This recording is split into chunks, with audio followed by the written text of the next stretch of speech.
Well, a lot of things about last night sucked. Let's break them down on today's Locked On Blue Jackets.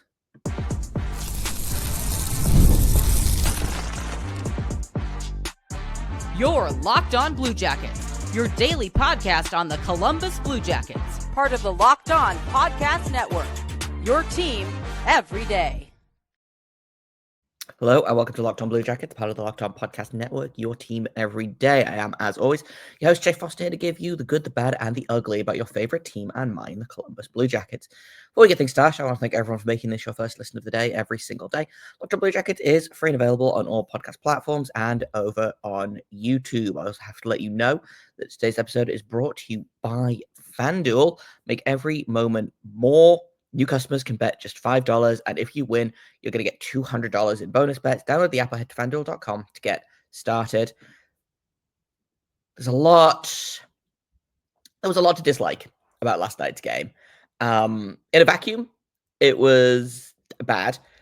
In the grand scheme of things, it's probably fine.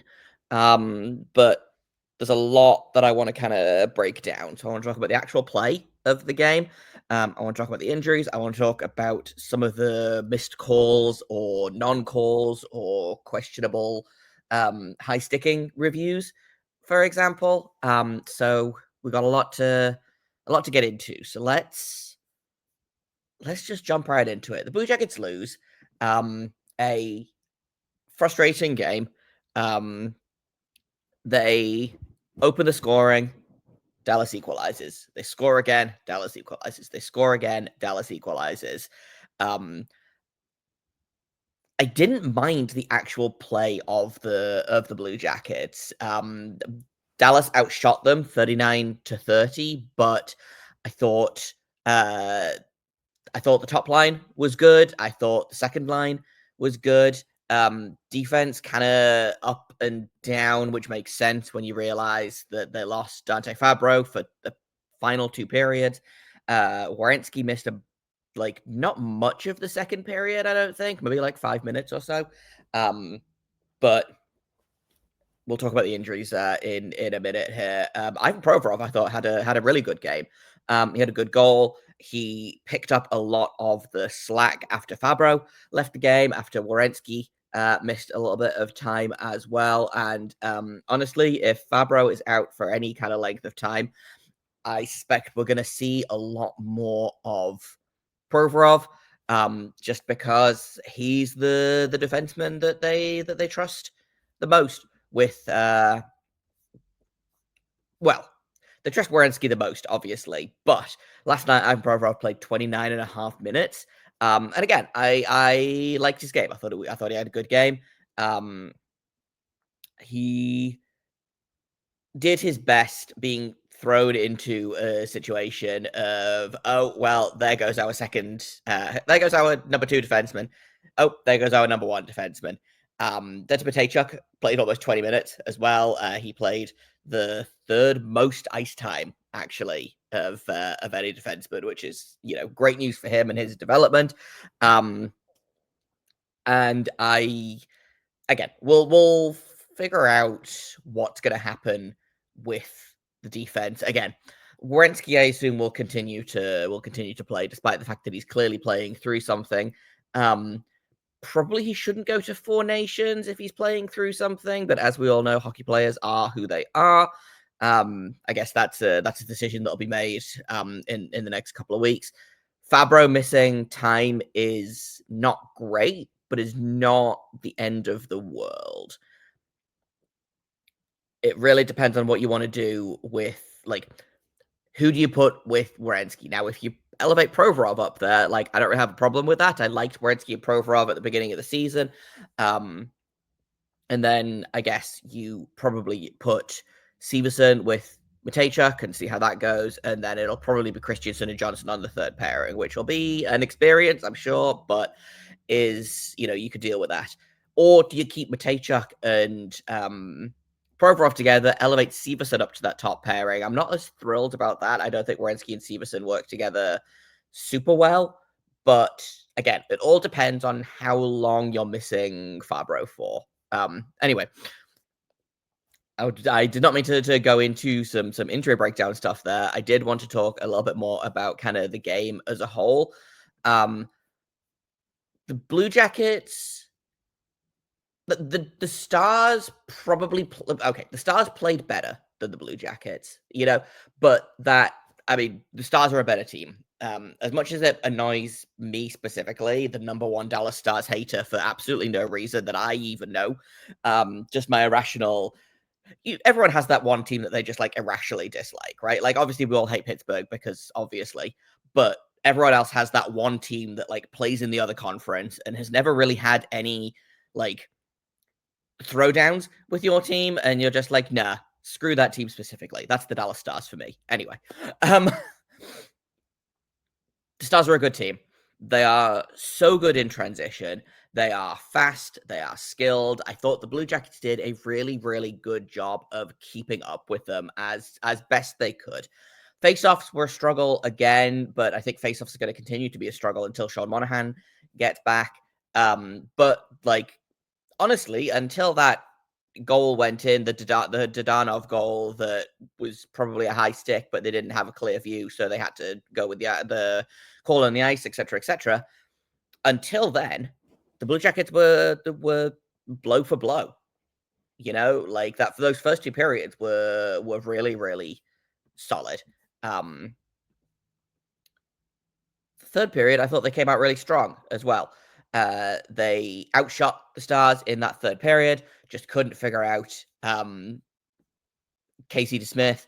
The power play didn't do what it needed to, which is frustrating. They allowed a power play goal to Wyatt Johnson, again, the Stars have a lot of really good young players. Like, honestly, that might be what the Blue Jackets should kind of aspire to be, is the Stars have some good veterans surrounding really, really good young players like Jason Robertson, Wyatt Johnson. I'm a big fan of Logan Stankoven. I'm a big fan of Maverick Bork, who's another younger player. Like Oscar Beck is a little bit older, I think, but like again, a really solid young player. Like that's kind of the model that the Blue Jackets should and kind of are emulating right now.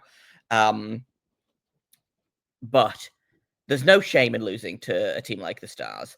The frustrating thing is the way it happened. So, like, the non-call on Dante Fabbro that eventually ended up putting him out of the game.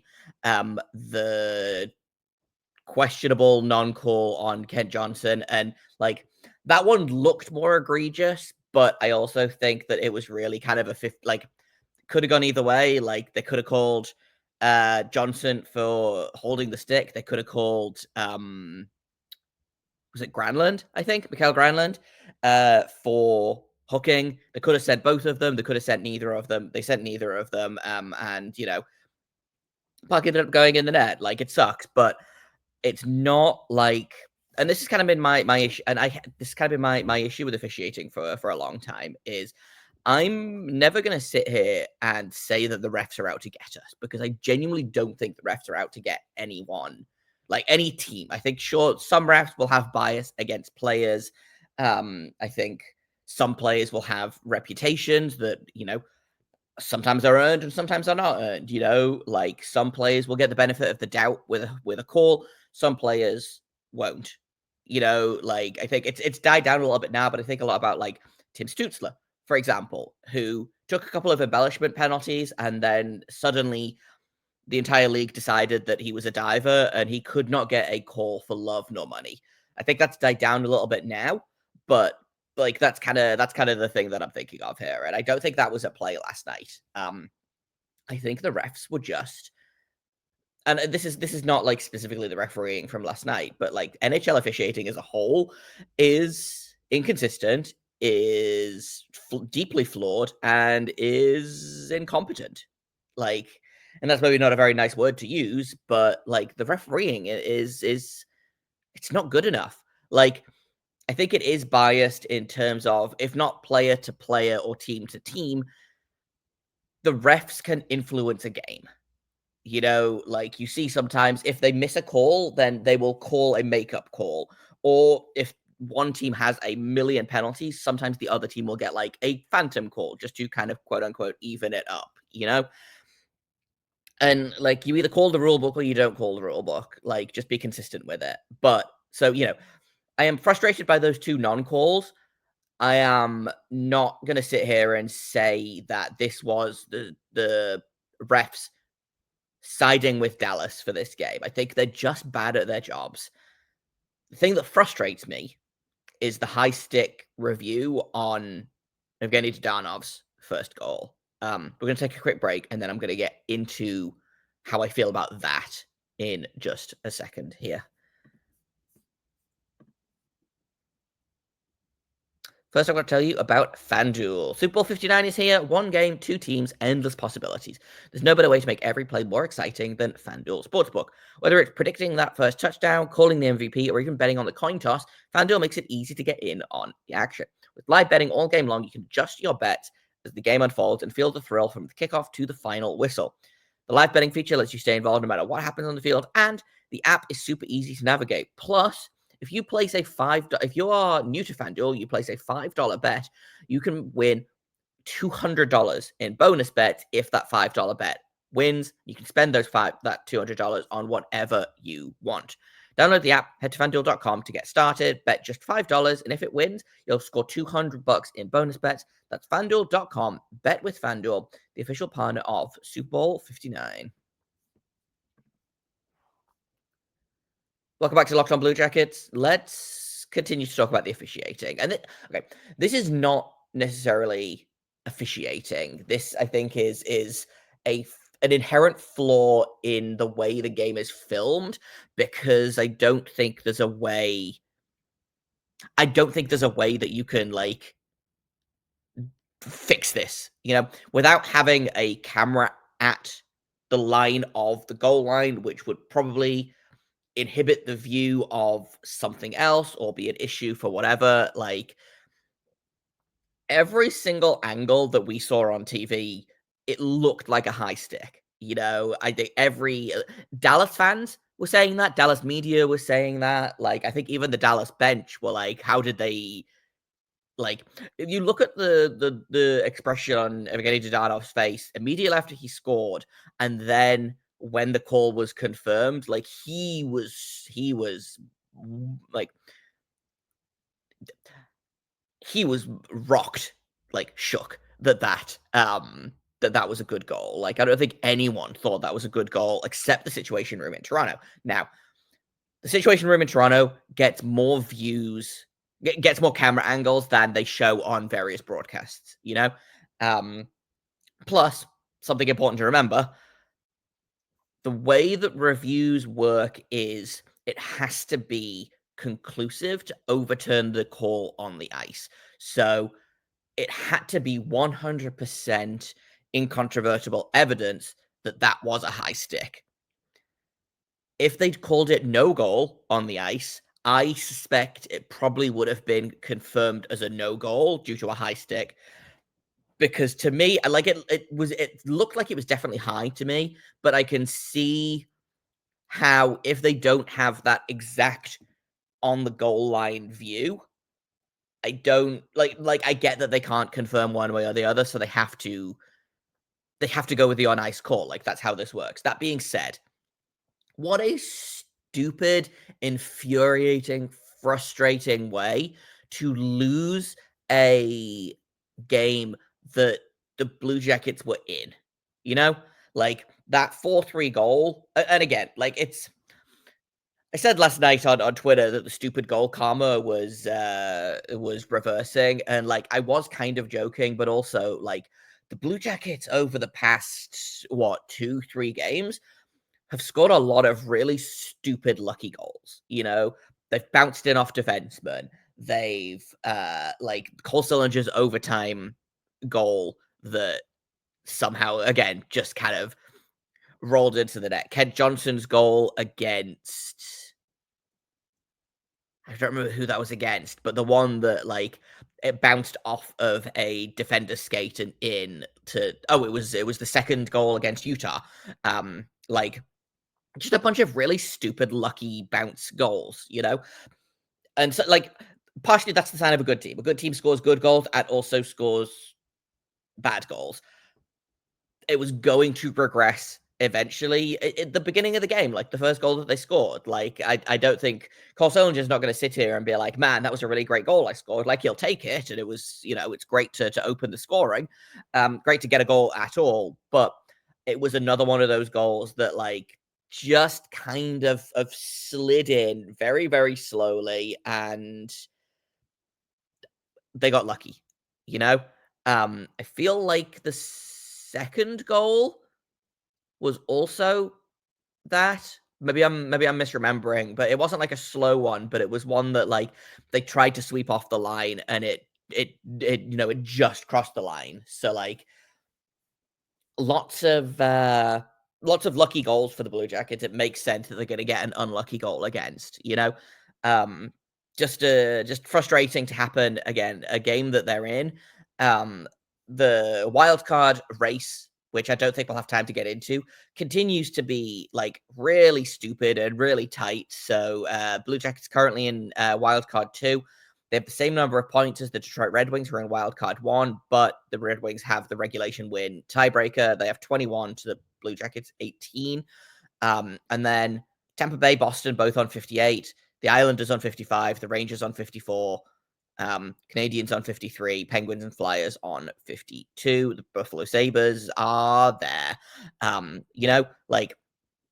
the Blue Jackets are still within 5 points of third place with a game in hand over the New Jersey Devils. Like, it would have been great to win this, get those points, get 3 points within third place in the Metro, increase that lead on teams like Tampa, Boston, etc. It's not the end of the world to lose this game. Again, it's a road game. It's their third game in 4 nights. You lose your, again, we'll talk about injuries in a second here, but like you lose your second pair, you lose your number 2 defenseman and your leading scorer, or your leading scoring forward, leading goal scorer. There we go. That's the least clunky way to say that. In Kirill Marchenko, who, as it turns out, is going to be out for a while now, which sucks. But again, we'll get into that in a second here. Like, in the grand scheme of things, this is not the end of the world. Like, you're going to lose games. You're going to lose games to good teams. Dallas is a good team.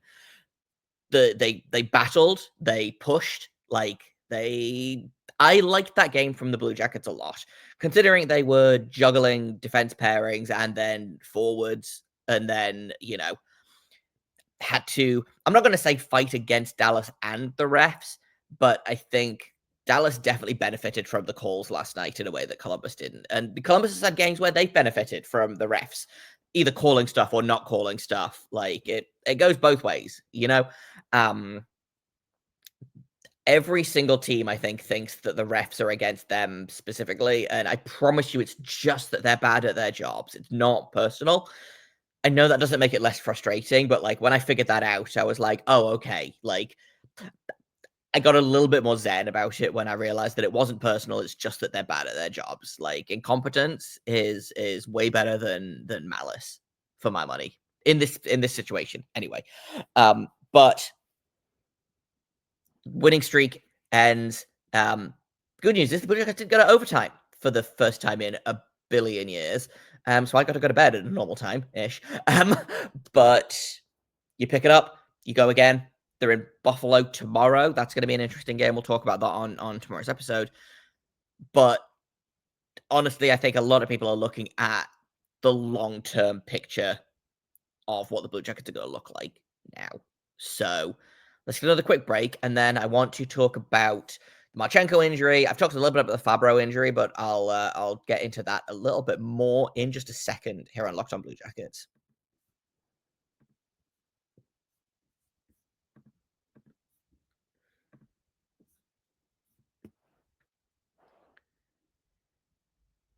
Welcome back to Locked On Blue Jackets. We're talking about last night's injuries and, like, what a cursed game. Dante Fabbro gets elbowed in the head, leaves the game. Zach Aston-Reese gets high-sticked. Mikhail Pucha takes a puck to the nose, I think. Neither of those guys missed much time, if any time, I think. They both seem to be fine, which is great. Zach Werenski gets tangled up or slashed or something. Ends up leaving with what, like 5 minutes left in the second period, I think was about when he left it. But like he didn't miss a ton of game time, and he came out for the third, which is great. But does make me wonder, is he playing at 100%? Probably not.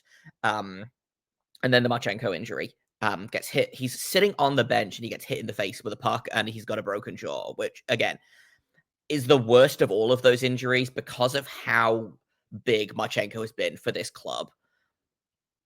Basically since he got here, right? Like he's got 3 consecutive 20-goal seasons. He's leading the team in goal scoring right now, second on the team in points to Zach Werenski. Has been an absolute monster this season, has emerged into one of the best two-way forwards that I've seen on Columbus, maybe ever, honestly. And now he's out for an amount of time. Like, we don't know how long. It could be 6 weeks. It could be longer. No one really seems to know. All they know is broken jaw, gonna miss some time, which, again, really, really sucks.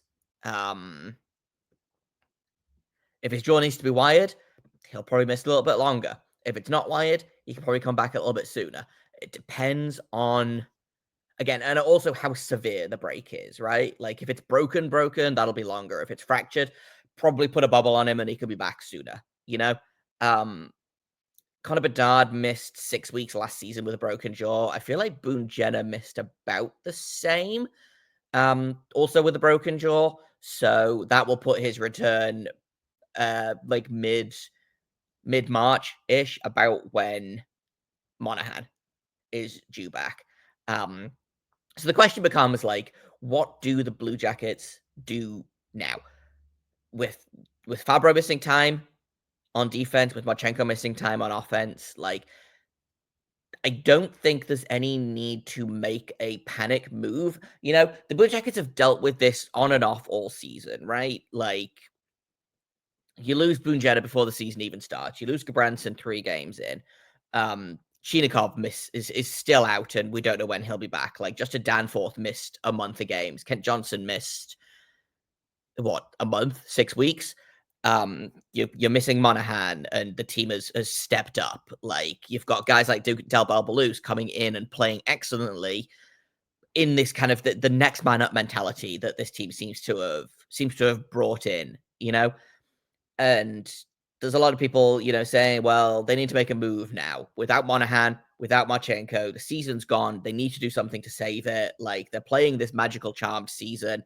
They have to keep it going. And I actually think I lean more towards just seeing what you have, right? You're going to get Boone Jenner back in a couple of weeks. You're going to get Monahan back mid to late March. You're going to get Gabranson back potentially mid to late March. Marchenko will be back probably between 6 and 8 weeks. Fabbro, I don't know. My guess is that Fabbro is probably a little bit concussed right now. I suspect that Chinikov is also concussed, which, that's a tough one. Fabbro might miss 2 games. He might miss 2 weeks. He might miss 2 months. There's no way to know with concussions. But lots of injuries right now. There's lots of opportunities,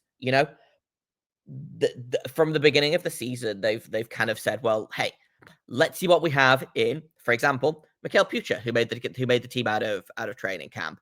Dante Matejchuk has stepped up. Luka Delbert-Baluz has stepped up. We saw Owen Sillinger get his NHL debut. Like Jet Greaves, when he's been needed, has been good. Like, there's a real next man up mentality with this team that I think they're probably going to keep leaning into. And this is for a couple of reasons. One, this team continues to play with house money. Like, at the beginning of the season, every single, prediction, pundit, analytics guy, whoever, were like, yeah, the Blue Jackets are probably going to be in the position to win the draft lottery. Like, you saw people saying they might win 20 games all season, like they were going to be historically bad. And they have overachieved massively. It's been a really fun season. It's been really great to see. This team is sticking together. The vibes are good. And it feels like every single time they face adversity, they're battling through it, as opposed to the Blue Jackets of seasons past, who would just kind of crumble at adversity immediately. Like Dean Everson has done a really good job, I think, galvanizing this team and encouraging them in a way that we haven't seen a coach do, like maybe since Tortorella. So my guess is that they will call some guys up. I don't know who they'll call up in terms of defense. They might not call anyone up. They're carrying Johnson and Harris as extras right now anyway. My guess is Johnson probably slots back in to play wherever, or they'll rotate him and Harris. Forward is going to be interesting. There's a couple of options here. Do you see what you've got in Gavin Brindley, who's been playing quite well for the Monsters since making his debut after returning from the broken finger that I think he got in training camp, right, or preseason? He's been playing quite well for the Monsters. You've got Trey Fix-Wolansky, who's leading the Monsters in scoring right now. I know that there are a lot of people that are kind of over the Trey Fix-Wolansky experience. I still think there's something there. I think he hasn't really been given an opportunity that like look at what Del Bobaluz was given this season, or not given, but he gets called up, he steps in, he plays top 6 minutes, he does really well. Trey Fix-Wolansky has been called up time and time again. He's been given 2 games, he's played 6 minutes, and he's gone back down. He's been thrown into the bottom 6, which is not where his skills lie. So I'd be really interested to see Fix-Wolansky under Everson's system, and see where you go from there. Another option, which I like a lot, and had forgotten about until I was looking at the Monsters' leading scorers at the season. They currently have Rocco Grimaldi on I believe it's just an AHL contract right now. He was on a PTO for the first chunk of the season, and then was signed to an AHL contract. I wonder if they convert him to an NHL contract to give him a chance. He's got 36 points in 39 games for the Monsters so far. He had 73 points in 72 games on the Chicago Wolves last year, when the Chicago Wolves were absolutely miserable. He would be an interesting addition, and he's a guy that can play probably up and down the lineup. It really depends on what the Blue Jackets want. If they want a guy to replace Marchenko, for my money, you put Kent Johnson up on that top line and you roll Voronkov, Fantilli, Johnson. Do you want a guy that you're going to put with Sillinger and JVR? In which case, do you put or do you call it Brindley? Put him on the top line. See what you've got with him and Fantilli, who extremely good chemistry in college. Let's see if they've got it in the show, and then you can keep the Johnson, Sillinger, JVR line together. Or do you bring someone up that do you bring Trey Fix-Wolansky up and put him with Sillinger and JVR, or do you call someone like Grimaldi up and then elevate someone like I don't know, Danforth to the second line, or I don't know, the Blue Jackets looking real thin in top 6 wingers right now, which is tough. But do you do that? My guess is they'll call someone up. I just don't know who. It might depend on how long Marchenko is going to be out for. If he's going to be out for any length of time, then you maybe call someone, a different guy up. I don't know. But my guess is the Blue Jackets will see what they have in the room and up in Cleveland before making a trade. The other reason for this as well is, there's a couple of reasons here. For better or worse, Don Waddell is not a particularly fast mover. Now, what this means is that sometimes he moves a little slow and misses out. But also what this means is that he doesn't make panic moves.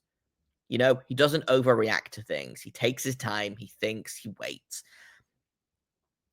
That, to me, says they're not going to go out and trade for Brock Besser or Brock Nelson or whoever tomorrow. They're not going to go out and throw a bunch of picks at Vancouver to try and pry Elias Pettersson out of there. They're going to probably see what happens on Tuesday, against Buffalo. That feels like a pretty good benchmark game. Buffalo struggling this season. The Blue Jackets, even injured, should still be able to beat them. Knock on wood. Again, we'll talk about that in tomorrow's episode. But like, my guess is that the answer is in the room. The answer is not a trade. What this does mean is that Provorov is likely staying through the trade deadline because he's the only semi-competent right defenseman they have right now, even though he's technically a left defenseman. So he's probably going to be staying, especially if Fabbro is out for any length of time. Provorov, durable, has been surprisingly competent this season, plays well with Werenski, plays well with Matejchuk.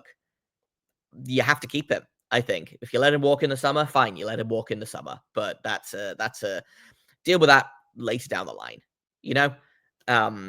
The other good news, obviously, is Four Nations is coming up in like a week and a half.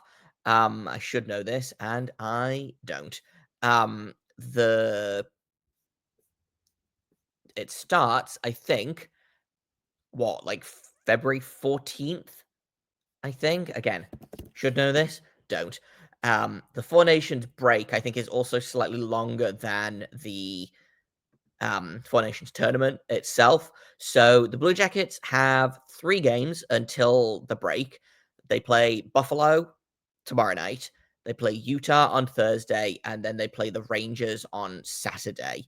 And then they don't play again. So that's February 8th. They then don't play again until February 22nd, where they play the Blackhawks, and then they finish out the month. They've got Dallas and then Detroit. So, like, this is not the worst schedule in the world. That is 4 teams below them in the standings. Dallas and then Detroit, who are even with them in the standings. Like, this is a really nice stretch of games, I think, actually, because that does ramp up. So you see how they do against Buffalo. If all goes well, you do it again against Utah. If all goes well, you do it again against the Rangers. And then you've got 2 weeks of no games, you know? So in a regular year, you'd have what the All-Star break would be, 5-6 days? Or if this happened, this time last month, you're probably going to get 4, maybe 5 games in that 2 weeks that now there are 0 games. Guys aren't skating, guys aren't practicing, like, guys are going to go on holiday and relax and heal and chill out. And it's a really well-timed break because there aren't going to be games that guys are going to be missing in there. Like, it's not going to accelerate the timeline of any of them returning, but instead of missing, 15 games or 20 games over the course of 6 to 8 weeks, you miss 10, 12, maybe 14. Like, I haven't done the math. Like, if we look at March 8th for the return of Monahan, that's, I think, 6, 7, 8. That's 9 games that Monahan will miss if he comes back March 8th, which is kind of the beginning of his timeline. If you add another week onto that, if you assume that Monahan comes back, if you assume that Marchenko misses 6 weeks, you add 4 games onto that. So that's 13 games. Gabranson due back about the same time. Boone should be back in 3 games' time. Like, it's tough, sucks. It's not the end of the world. This is good timing with the Four Nations break coming up. See how it goes tomorrow in Buffalo. My guess is they'll call up a filler forward and throw Jack Johnson back in the lineup, and we'll go from there. That's all I've got for today. Like I said, tomorrow we'll talk about tomorrow night's game against Buffalo.